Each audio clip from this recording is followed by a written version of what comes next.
మధురం మధురం నీ వాక్యం నా త్రోవకు దీపం నీ వాక్యం. యేసు నామంలో మీకు శుభములు సమృద్ధిగా కలుగునుగాక. మధురం నీ వాక్యం అనే కార్యక్రమానికి స్వాగతం. ఈరోజు మనం లూకా సువార్తలో 34వ భాగంగా లూకా సువార్తలోని స్త్రీలు అనే అంశాన్ని ధ్యానించుకుందామండి.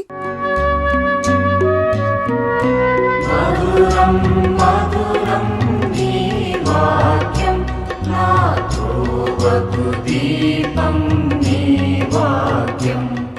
ఇంకా ఇది చివరి భాగము. దీంతో లూకా సువార్త గ్రంథం ముగుస్తుందండి. సో మీరు మళ్ళా ఒకసారి ఈ లూకా సువార్త గ్రంథాన్ని మరల చదవండి, పాటించండి. నిన్నటి దినాన మన ఎలిజబెత్ అమ్మని గురించి ధ్యానించుకున్నాము. ఎలిజబెత్ అనే మాటకు దేవునికి మహిమ అని అర్థం అండి. ఆ పేరుకు తగినట్లుగానే తను దేవునికి మహిమకరంగా జీవిస్తుంది. తను అలాగే తన భర్త జకర్యా యాజకుడు మరి దేవునికి మహిమకరంగా జీవించి దేవుని ఆజ్ఞలకు లోబడి దేవుని దృష్టిలో నీతిమంతులుగా ఉన్నారు. నూతన నిబంధనని దేవుడు ఈ పుణ్య దంపతుల ద్వారా ప్రారంభిస్తారు. వీళ్ళు మనందరికీ కూడా ఆదర్శం అన్నమాట. ఇంకా దేవునికి మహిమకరంగా బాప్తిస్మ యోహాన్ని పెంచుతారు. తల్లి గర్భంలోనే పరిశుద్ధ ఆత్మతో నింపబడతాడు. ఏలి ఆత్మని కలిగి ఉంటాడు. అనేకులను ఇశ్రాయేలు ప్రజల్ని దేవుని మార్గంలోనికి నడిపిస్తాడు. యేసు ప్రభుకి బాప్తిస్మాన్ని ఇస్తాడు.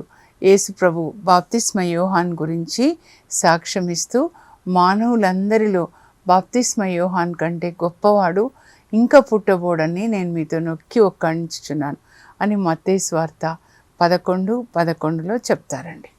ఇంకా ఈరోజు మరియ తల్లి, దేవుని యొక్క తల్లి గురించి మనం ధ్యానించుకుందామండి. లూకా సువార్త 1వ అధ్యాయంలోనే మరియ తల్లిని గురించి రాయబడింది.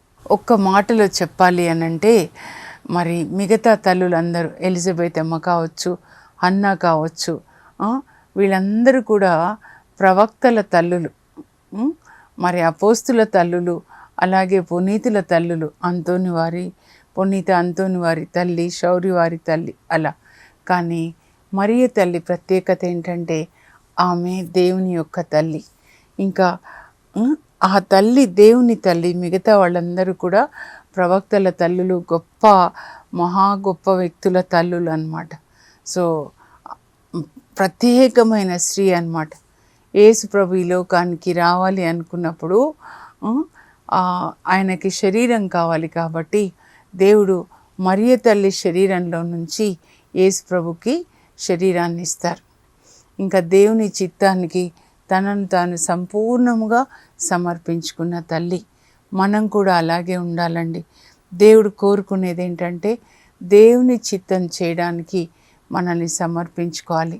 రోమా 12:1లో రాయబడి ఉంటుంది, మీరు పరిశుద్ధమును దేవునికి ప్రీతికరమును అయిన సజీవ యాగముగా మీ దేహములను దేవునికి సమర్పించుకొనుడని నేను మిమ్మల్ని బ్రతిమాలుకొనుచున్నాను. మన దేహాన్ని దేవుని చిత్తానికి సమర్పించుకోవాలండి. అది ముఖ్యమైనది. మన అద్భుతాలు చేశామా లేదా అనేది ముఖ్యం కాదు దేవుని దృష్టిలో. కానీ దేవుని చిత్తం ఏంటి? ఆ దేవుని చిత్తం అంటే మరి లోకరక్షకుడు ఆ తల్లి ద్వారా లోకానికి అందించబడాలి. ఎస్ అని చెప్పారు దేవుని చిత్తానికి, అవును అని చెప్పారు. లూకా 1:38, నేను ప్రభు దాసురాలను, నీ మాట చొప్పున నాకు జరుగునుగాక. మనందరం కూడా భూలోకంలో దేవుని పని చేస్తే ఆ పరలోక రాజ్యం భూమి మీదకి వస్తుందండి. ఆ తల్లి ఎలా యేసు ప్రభుని లోకానికి అందించారో మనం కూడా దేవుని యొక్క వాక్యాన్ని విని గర్భం ధరించి లోకానికి యేసు ప్రభుని అందించాలన్నమాట. దేవుని తల్లి అని ఎలిజబెత్ అమ్మ పరిశుద్ధాత్మని పొందిన తర్వాత మరియ తల్లిని సంబోధిస్తారనమాట. నా దేవుని తల్లి నా యొద్దకు వచ్చుట ఎలాగూ ప్రాప్తించను. మరి యేసు ప్రభు కూడా అంటారు, ఒకసారి ఆయన జన సమూహాలకి బోధిస్తున్నప్పుడు, ఇదిగో మీ తల్లి, మీ సోదరులు బయట మీ కొరకు వేచి ఉన్నారంటే, ఎవరు నా తల్లి నా సోదరులు దేవుని వాక్యాన్ని ఆలకించి పాటించువారే నా తల్లి నా సోదరులు అని చెప్తారు. అంటే ఎవరెవరు ఆ వాక్యాన్ని ఆలకించి పాటిస్తారో వాళ్ళందరూ కూడా యేసు ప్రభుకి తల్లి, అంటే గర్భం ధరించి ఆయన మాటని, ఆ మాటని కనాలి. అంటే మనం విధేయించాలన్నమాట, దేవుని వాక్యానికి జీవించాలి. ఇదో మీ తండ్రి వలె మీరు కనికరం కలిగి ఉండండి అనే వాక్యం విన్నప్పుడు ఆ వాక్యాన్ని మనం గర్భం ధరించి ఆ వాక్యాన్ని మనం జీవించినప్పుడు వాక్యాన్ని కంటున్నాం అన్నమాట. ప్రతిసారి ప్రతిరోజు కూడా మీ దేవుడు పరిశుద్ధుడైనట్లే మీరు పరిశుద్ధులైండండి, మీ తల్లిదండ్రుల్ని గౌరవించండి, మీకు క్షేమం కలుగుతుంది. పరులను తీర్పు తీర్చకండి, మీరు తీర్పు తీర్చబడరు, పరులకు ఒసగండి, మీకు ఒసగబడరు. ఇవన్నీ కూడా దేవుని వాక్యాలు. వాటిని గర్భం ధరించి మనం కనాలి, అంటే జీవించాలన్నమాట. అప్పుడు మనం కూడా మరియ తల్లిలాగా దేవుని యొక్క తల్లి అయిపోయి మనం కూడా పరలోకంలో యేసు ప్రభు తల్లి సోదరి సోదరుడు అందరూ పరలోకంలో ఉంటారన్నమాట. ఎంతైనా చెప్పుకోవచ్చండి, స్త్రీలందరిలో ఆశీర్వదింపబడిన తల్లి, ఎందుకంటే దేవుని తల్లి అన్నమాట. ఆ తర్వాత అన్నమ్మ ప్రవక్త అండి, నాకు చాలా ఇష్టమైనటువంటి ఒక స్త్రీ అన్నమాట. విధవరాళ్ళందరికీ ఒక మాదిరి అండి.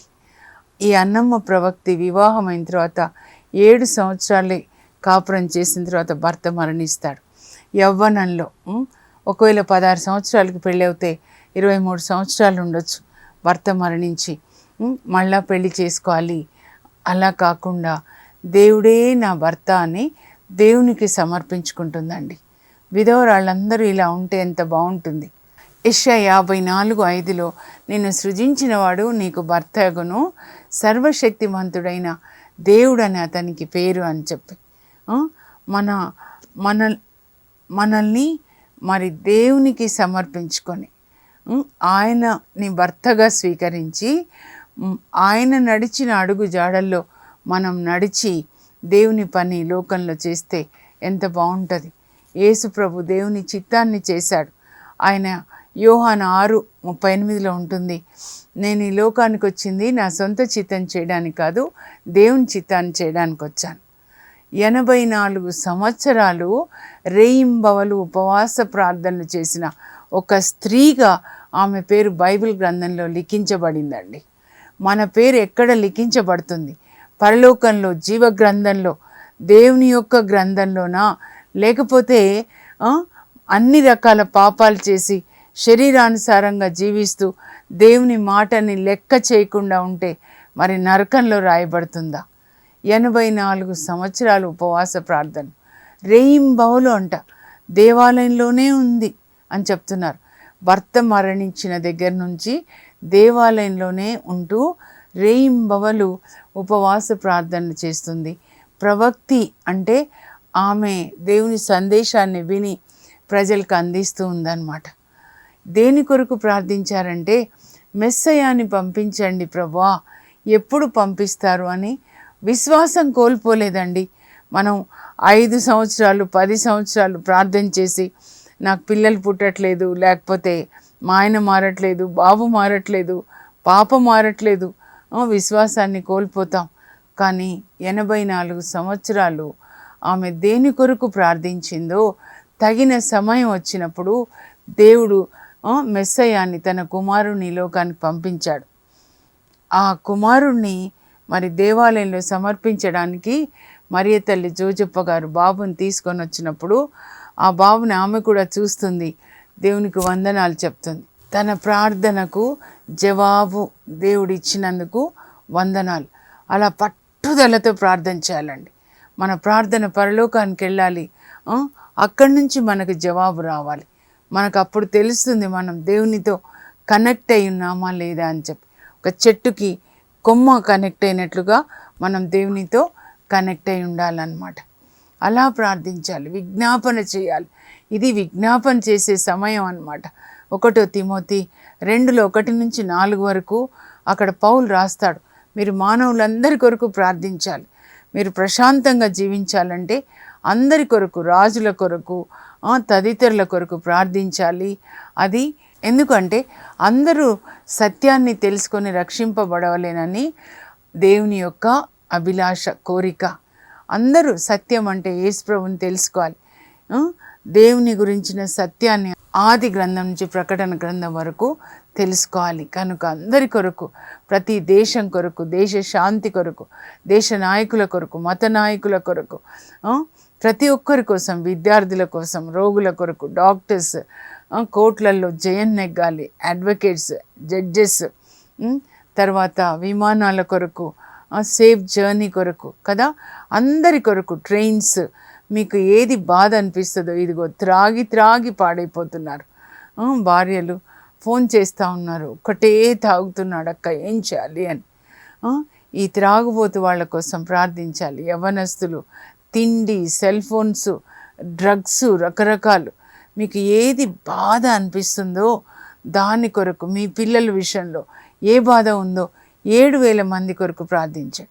మీకు అనారోగ్యంగా ఉంటే 7,000 మందికి స్వస్థత ఇవ్వండి ప్రభా. వాక్యం ప్రకారం ప్రార్థించాలన్నమాట. ఆ తర్వాత పేతురు వాళ్ళ అత్తమ్మ అండి, మరి యేసు ప్రభు పేతురు వాళ్ళ ఇంట్లోనే ఉంటారండి సువార్త బోధించినప్పుడు. అయితే కఫర్నాంలో మేము చూసాం కదా, ఇక్కడ ప్రార్థనా మందిరం అయితే పేతురు వాళ్ళ ఇల్లు ఇక్కడ ఉంటుంది. మరి వాక్యం బోధించి విశ్రాంతి దినం బోధించి ఇంటికి వెళ్ళేసరికి ఎప్పుడు మరి పేతురు వాళ్ళ అత్తమ్మ రెడీగా చేపల కూర, రొట్టెలు అంతా రెడీ చేసి పెడతారు. ఈసారి జ్వరం వస్తుందన్నమాట. పేతురు చెప్తాడు, అందరే కూడా అత్తమ్మకి బాగాలేదు, జ్వరం వచ్చింది అని. అప్పుడు యేసుప్రభు వెళ్ళి ఆమెను తాకగానే జ్వరము ఆమెను వదిలి వెళ్ళిపోతుంది. ఇంకా ఆమె చక్కా లేచి యేసుప్రభుకి పరిచర్యలు చేస్తుందంటే పేతురు ఎంత మంచివాడంటే యేసుప్రభుతో పాటు అపోస్తులు కూడా ఆయన ఇంట్లో ఉంటారనమాట. అందరికీ వంట చేస్తుంది. అయితే యేసుప్రభుతో పాటు కొంతమంది స్త్రీలు కూడా మరి ఆయనకి సాయం చేసేవాళ్ళు ఉంటారు. మగ్దలేన మరియా, చిన్న యాకోబు తల్లి మరియమ్మ, వేరొక మరియా, వీళ్ళు అందరూ, యోహానమ్మ, వీళ్ళు యేసుప్రభుతో ఉంటారు. సో వాళ్ళు కూడా హెల్ప్ చేసి ఉంటారనమాట. మనం కూడా ఇలా సహాయం చేయాలండి. దేవుని సువార్త సేవలో మనందరం, స్త్రీలైన మనము సహాయం చేయాలి. నా ఫ్రెండ్ అంటుంది, మేము మా బైబిల్ స్టడీలో ఇది ధ్యానించుకున్నప్పుడు, అక్క ఎంతమంది స్త్రీలు యేసుప్రభుకి సాయం చేశారు కదా, అందువల్లనే ఆయన సేవ చాలా ఎఫెక్టివ్గా, ఫలవంతంగా ఉంది. మనందరం సహాయం చేయాలి. నా వంతు నేను చేస్తాను. ఇప్పుడు నేను చేస్తున్నాను కదా, సువార్త బోధిస్తున్నాను 28 సంవత్సరాల నుంచి. దేవుని ప్రేరణని బట్టి ఇదిగో ఇలాంటి పుస్తకాలు రాయమంటే పుస్తకాలు రాస్తున్నాను. ఇదంటే లూకా సువార్త అండి, పిక్చర్స్తో మల్టీ కలర్డ్ బుక్ అన్నమాట. అందరూ చదవాలి ఈ సంవత్సరం లూకా సువార్త కాబట్టి. ఒక్క సువార్తని మీరు చదివి దాన్ని పాటించండి. ప్రతి ఒక్కరు కూడా దైవజనులని ఆదరించారనమాట. పేతురు వాళ్ళ అత్తమ్మ వాళ్ళకి మరి భోజనాన్ని తయారు చేసి పెట్టారు. దైవజనులకి గ్లాసుడు మంచినీళ్ళు ఇస్తే పరలోకంలో బహుమతి ఉందని యేసుప్రభు చెప్తారు. మీకు ఒక అలవాటుగా ఉండాలి. ముఖ్యంగా వృద్ధులైన వాళ్ళు, ఫాదర్సు, సిస్టర్సు, వృద్ధులైన వాళ్ళకి సాయం చేయడము, దైవజనులను ఆదరించడము, అది మన ప్రార్థనలో ఒక భాగంగా ఉండాలండి. ఆ తర్వాత 8వ అధ్యాయానికి వచ్చినట్లయితే అక్కడ 3 స్త్రీలను ప్రత్యేకంగా చూస్తామండి. ఇంకా చాలామంది కూడా అనమాట. 8వ అధ్యాయం 1, 2, 3 వచనాలు చూస్తే యేసుప్రభు పల్లె పల్లెకి, గ్రామ గ్రామానికి, పట్టణానికి సువార్త బోధించడానికి వెళ్ళినప్పుడు ఆయనతో పాటు ఆయన శిష్యులు ఉన్నారు 12 మంది, ప్లస్ ఇంకా స్త్రీలు కూడా ఉన్నారు. ప్రతిసారి యేసుప్రభు శిష్యులు అని చూపిస్తారు, స్త్రీల గురించి చెప్పరు. కానీ ఇక్కడ ప్రత్యేకంగా లూకా రాస్తాడనమాట. ఈ యేసుప్రభు ఆయన శిష్యులతో పాటు స్త్రీలు ఉన్నారు. ఎవరు స్త్రీలు అంటే, యేసుప్రభు సువార్త బోధించడానికి వెళ్ళినప్పుడు అనేక మందిని స్వస్థపరుస్తాడు కదండి. అందులో కొంతమంది వాళ్ళ జీవితాల్ని యేసుప్రభు సేవకి అంకితం చేసుకుంటారనమాట. రోగాల నుండి, అపవిత్రాత్మల నుండి విముక్తి పొందిన వాళ్ళల్లో ముఖ్యమైన స్త్రీ ఎవరంటే మగ్దలా మరియమ్మ. ఆమె మగ్దలా గ్రామానికి చెందిన ఆమె అన్నమాట. నజరేత్కి పైన ఉంటుందండి, 3 మైళ్ళ దూరంలో మగ్దల అనేటటువంటి గ్రామం. అక్కడ సువార్త చెప్పడానికి వెళ్ళినప్పుడు యేసుప్రభు ఆమెని 7 దయ్యాల నుంచి విడుదల చేస్తారండి. అప్పటి నుంచి ఆమె యేసుప్రభుకి తన జీవితాన్ని అర్పించుకొని సేవ చేసి ధన్యురాలవుతుంది. అంతేకాదు పునరుత్థానుడైన యేసుని ముందుగా చూసి ఆ సందేశాన్ని ప్రపంచానికి అందిస్తుంది. ఒక లీడర్ అన్నమాట. స్త్రీలందరికీ ఆమె ఒక లీడర్గా, నాయకురాలిగా యేసు ప్రభుకి సేవ చేస్తుంది. ఆమె వెనకాల అనేక మంది వస్తారనమాట. అనేక మంది స్త్రీలు ఆమె వెనకాల వస్తారు. మగ్దల మరియమ్మ. ఆ తర్వాత ఇంకొకరు ఏంటంటే హెరోద్ ప్యాలెస్ మేనేజర్ వైఫ్ జోహాన్న, ఆమె పేరు యోహానమ్మ అనమాట. హెరోద్ ప్యాలెస్ మేనేజర్ అంటే కూజ ఆయన పేరు, చాలా ధనవంతుడు. ఇంకా హెరోద్తో కలిసి దుష్ట పనులు చేస్తూ ఉండొచ్చు. కానీ ఆమె ఆ ప్యాలెస్ వద్దు, ఆ డబ్బు వద్దు, ఆ దుష్ట పనులలో భాగం వద్దు, నా భర్త పాపానికి నేను పరిహారం చెల్లించుకోవాలా అని యేసు ప్రభుకి సేవ చేస్తూ, యేసు ప్రభు ఏ గ్రామానికి వెళ్తే ఆమె కూడా వెళ్తుందండి. మగ్దలైన మరియమ్మతో పాటు జోహాన్న కూడా, అలాగే సలోమి అమ్మ జబదాయి కుమార్ల తల్లి, అలాగే చిన్న యాకోబు తల్లి, ఆమె పేరు కూడా మరియమ్మ, మరియ తల్లి కజిన్ అనమాట. ఇంకా సుజానమ్మ, ఇంకా పెక్కు మంది స్త్రీలు వీళ్ళ అవసరాలకి, నిత్య అవసరాలకి అవసరమైన వస్తువులన్నీ సమకూరుస్తున్నారంట. మరి వీళ్ళు ఎక్కడికి వెళ్ళినా భోజనం కావాలి, వస్త్రాలు, అనేక అవసరాలు ఉంటాయి కదండి. పెక్కు మంది స్త్రీలు యేసు ప్రభుకి శిష్యులకి కావలసినవన్నీ సమకూరుస్తున్నారంట. అందువల్ల వాళ్ళ పేరు ఇక్కడ బైబిల్లో వాళ్ళని గురించి రాయబడిందంటే వాళ్ళకి దేవుడు మరేమిస్తారు? పరలోక భాగ్యాన్ని ఇస్తారనమాట. అలా మనకి దేవుడు ఏది ఇచ్చారో దాన్ని దేవుని మహిమ కోసం వాడాలండి. మన శరీరం కావచ్చు, ధనం కావచ్చు, ఇంకా టాలెంట్ కావచ్చు, everything for the glory of God. ఆద్ మయోరం దేహి గ్లోరియం అంటారు ఇన్యాస్ వారు. అంతా దేవుని మహిమ కోసం వాడండి. సైతాన్ మహిమ కొరకు వాడకూడదన్నమాట. ఇలాంటి స్త్రీలని దేవుడు లేవనెత్తుదురుగాక. మీతో కూడా మాట్లాడుతున్నారు. Use everything for God's glory. దేవుడు నీకు ఇచ్చిందంతా కూడా ఆయన మహిమ కోసం వాడండి. అప్పుడు మీ కుటుంబం అంతా రక్షించబడుతుంది. భర్త, పిల్లలు అందరూ రక్షించబడతారు. ఊరికే ఏడుస్తూ ఉంటారు, నా పిల్లలు ఇట్లా ఉన్నారు, అట్లా ఉన్నారు. మత్తయి సువార్త 6:33 ఏం చెప్తుందంటే, మీరు మొదట దేవుని రాజ్యం ఆయన నీతిని వెతకండి, అప్పుడు అవన్నీ మీకు ఇవ్వబడతాయి. మీరు ముందు దేవుని పని చేయండి, అప్పుడు దేవుడు మీ పని చేస్తారు. పిల్లల్ని మార్చడం, భర్తని మార్చడం ఏది మనం చేయలేమండి. గర్భం తెరచడం అదంతా ఆయన చేస్తారు. మనం ఆయన కొరకు చేయవలసింది చెయ్యండి. 10 మందిని దేవుని రాజ్యంలోకి తీసుకొని రావాలంటే వాళ్ళ హృదయంలో దేవుని వాక్కు అనే విత్తనం నాటబడాలి. ఈ బైబిల్ అంతా కూడా దేవుని వాక్కు అంటే యేసు ప్రభు, ఆయన మన లోపలికి వెళ్ళాలన్నమాట. వెళ్ళినప్పుడే ఒక వ్యక్తి మారుతాడు. దేవుడు అద్భుతాలు చేసేవన్నీ చేస్తారన్నమాట. సరేనా? ఆ తర్వాత మార్తమ్మ, మరియమ్మ. లూకా సువార్త 10వ అధ్యాయంలో 38వ వచనంలో యేసు ప్రభు బెతానియా గ్రామానికి వెళ్తున్నారు. వెళ్ళినప్పుడు మార్తమ్మ ఎదురు వెళ్తుందన్నమాట. వెళ్ళి యేసు ప్రభుని వాళ్ళ ఇంటికి ఆహ్వానిస్తుంది. చూడండి, ఒక గ్రామానికి వెళ్ళినప్పుడు అక్కడ ఏ చర్చి అట్లా ఏమి ఉండదండి. హౌస్ చర్చెసే. ఎవరు వాళ్ళ ఇంటిలోనికి యేసు ప్రభుని ఆహ్వానిస్తారో అక్కడే సువార్త బోధన అన్నమాట. అందరూ పరిగెత్తుకొని వస్తారు. మరి మరియమ్మ ఏం చేస్తుంది? చిన్నమ్మాయి యేసు ప్రభు పాదముల చెంత కూర్చొని ఆయన వాక్యాన్ని శ్రద్ధగా వింటుందండి. మరి మార్తమ్మేమో వంట చేస్తూ ఉంది యేసు ప్రభుకి, శిష్యులకి. అంతేకాదండి, వాక్యం వినడానికి వచ్చిన వాళ్ళందరికీ భోజనాలు పెడతారనమాట. మార్తమ్మ అంత పనులు చేసి సతమతం అవుతూ, ప్రభా నా సోదరి మీ చెంత కూర్చొని ఉంది కదా, నాకు కొంచెం పనులు సాయం చేయమని చెప్పచ్చు కదా. మార్తమ్మ నీవు అనేక పనులతో సతమతమవుతున్నావు, కానీ అవసరమైనది ఒక్కటే. మరియమ్మ ఉత్తమమైన దాన్ని ఎన్నుకున్నది, అది ఆమె నుండి తీసివేయబడదు అని చెప్తారు. ముగ్గురిని కూడా యేసుప్రభు ప్రేమించాడండి. యోహాన్ 11:5లో యేసుప్రభు మార్తా, మరియ, లాజరు ముగ్గురిని ప్రేమించాడు. ముగ్గురికి ప్రభు అంటే ఇష్టమే. కానీ ముఖ్యమైన వాక్యం వినేటప్పుడు ఆ వాక్యాన్ని మనం పోగొట్టుకోకూడదు. ఇప్పుడు ప్రార్థన కొరకు మీ ఊరికి వచ్చారనుకోండి, మొత్తంగి నుంచి కానీ ఇంకెక్కడి నుంచైనా ప్రార్థన బృందం, అప్పుడు ఆ ఫుడ్ తర్వాత కొంచెం ఏదో ఒకటి తయారు చేసి వాక్యం మిస్ కాకుండా చూడాలి. అంతేకాకుండా ప్రతిరోజు ఇక్కడ ఏంటి అనంటే ఉత్తమమైనది లేవగానే దేవుని యొక్క స్వరాన్ని వినాలి. మొట్టమొదట దేవుడు ఆది కాండంలో. సో మీ దినంలో ప్రతిరోజు లేవగానే బైబిల్ గ్రంథం చదవండి. దేవుడు మీతో మాట్లాడతారు, మీకు బలాన్ని ఇస్తారు, మీ ఇంటిని మీరు ఎలా నడిపించాలో వివేకాన్ని ఇస్తారనమాట. ఇంకా చివరగా పేద విధవరాలు, యేసు ప్రభు చివరిసారిగా వాక్యాన్ని బోధించినప్పుడు అయిపోయిన తర్వాత మరి కానుకల పెట్టెలో కానుకలు వేస్తారండి.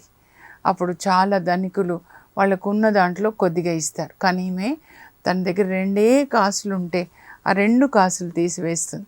యేసు ప్రభు గమనించి చెప్తారు, ఈమె అందరికంటే ఎక్కువగా ఇచ్చింది. అందరూ తమకి ఉన్న దాంట్లో ఏదో కొద్దిగా ఇచ్చారు, కానీ ఈమె తన జీవనాధారం అంతా కూడా సమస్తాన్ని ఇచ్చింది అంటారు. నిన్న నా ఆత్మీయ కుమారుడు చెప్తున్నాడు, ఆంటీ ఆమె మొత్తంగా ఇచ్చేసింది కదా. మరి అబ్రహాం చూస్తే తనకిష్టమైన కుమారుని ఏమంటే ఇచ్చాడు. మరి అప్పుడే దేవుడు మన జీవితంలో అద్భుతాలు చేస్తారు.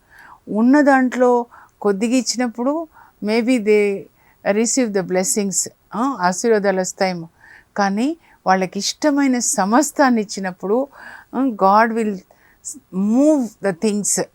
గొప్ప అద్భుతాలు అన్నమాట. అబ్రహాం ద్వారా ఈ లోకంలోనికి లోకరక్షకుడు పుట్టాడు. గివ్ టిల్ ఇట్ హర్ట్స్ అని అంటారనమాట. అంటే మీకు బాధ కలిగే అంతగా మీకు చాలా ఇష్టమైంది దేవునికి ఇచ్చినప్పుడు దేవుడు అద్భుత కార్యాలు చేస్తారండి. ఇంకా ప్రార్థన చేసుకుందాము. పరలోకపు మా తండ్రి, నీ పరిశుద్ధ నామం నాకు స్తోత్రం కలుగును గాక. అనేక మంది స్త్రీలు యేసయ్యా మీకు సేవలో తోడుగా ఉండి వాళ్ళ వంతు పాత్ర వాళ్ళు చేశారు. ఇప్పుడు కూడా ఈ స్త్రీలతో మాట్లాడండి ప్రభా.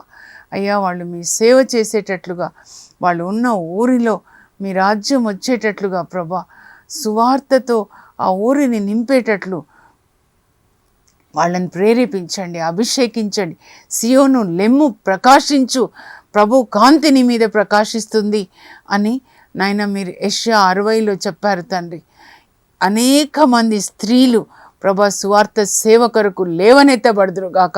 సువార్తని బోధించే స్త్రీలు సైన్యంలాగా వస్తున్నారు అంటున్నారు. ఇప్పుడు ఈ వాక్యాన్ని వింటున్న బిడ్డలందరినీ కూడా నీ సేవ కొరకు అభిషేకించండి ప్రభా. యేసు నామంలో అడుగుచున్నాం తండ్రి, ఆమెన్. వాక్యం వింటున్న మిమ్మల్ని దేవుడు కదిలించుదురుగాక, పరిశుద్ధాత్మదేవుడు కదిలించుదురుగాక. మీరు ప్రభు కొరకు ప్రకాశించుదురుగాక. మగ్దలేన మరియలాగా, ఈ స్త్రీలలాగా. God bless you. Have a blessed day.